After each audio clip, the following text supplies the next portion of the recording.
This is Barry Zalma speaking for Claim School Incorporated's blog, Zalma on Insurance. Today we're going to talk about fraud and why restitution is not appropriate to be used as punishment, and when there is no economic loss to the victims of the fraud, they have no right to restitution because they've lost nothing. And victims of a crime may not profit from a restitution order. In California criminal cases, restitution is mandatory in every case in which a victim has suffered economic loss as a result of the defendant's conduct.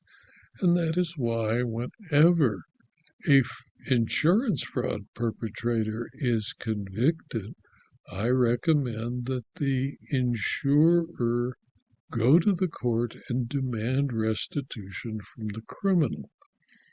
However, there are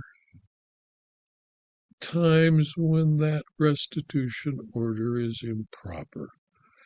In a case entitled The People versus Alex Dadourian, the California Court of Appeal on June 6, 2025, concluded that there was a crime, but no evidence of economic loss allowing anyone to receive restitution.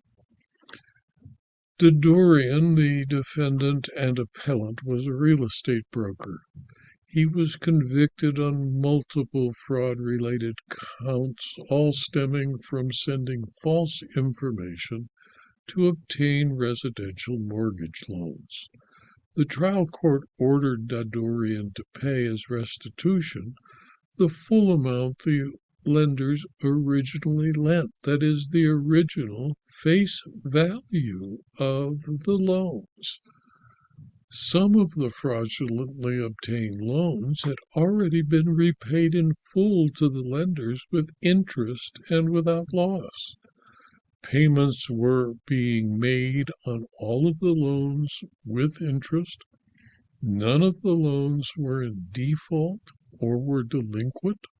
No evidence at all was offered to show that any lender suffered any economic loss from making the loans. A trial court has wide discretion in calculating a criminal restitution order to ensure that a victim of a crime is made whole. But when there is no showing of economic loss at all, a restitution order is an abuse of discretion because the victim of the crime profits from it. In March of 2022, the California Attorney General's office filed a 91-count information charging the defendant and appellant Alex Dadourian with multiple counts of fraud on lenders. Dadourian pled no contest to all counts against him and admitted the special allegations. The trial court sentenced Dadourian to 5 years and 4 months in state prison, and then the people filed a memorandum requesting that the trial court order Dadourian to pay restitution in the full original amount of the loans, or $8,128,823. At the restitution hearing in February of 2023, the trial court agreed and ordered him to pay $8,128,823 in victim restitution and applied Dadourian's $100,000 cash bail to the restitution amount. Now, restitution is normally mandatory, and when a criminal victim suffers an economic loss, but where there is no economic loss, there is no entitlement to restitution. Victims are only entitled to amount of restitution so as to make them whole, nothing more.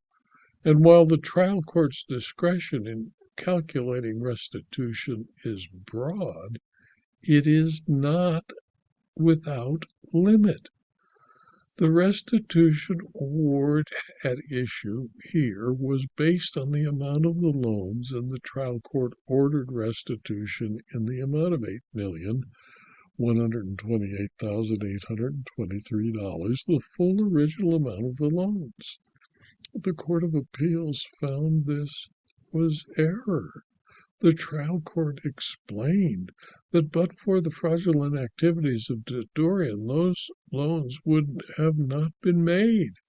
But no evidence was offered demonstrating that any lender lost anything at all from making the loans, according to the information contained in the People's Memorandum. 6 of the loans had been paid off in full, either by sale or refinance, with no realized losses. 6 other losses were being paid as originally agreed and were in good standing. 4 of the loans were being paid as agreed, although the lenders had been forced to repurchase the loans, and 1 of the loans had a history of default, which was cured at the time of the hearing. At the restitution hearing, the people admitted that there is no indication of default or delinquency as to any of the loans, nor did the people offer evidence tending to show that the lenders had lost anything at all on the loans due to default, refinancing, repurchases, or for any other reason. In sum, there was no evidence of loss before the trial court.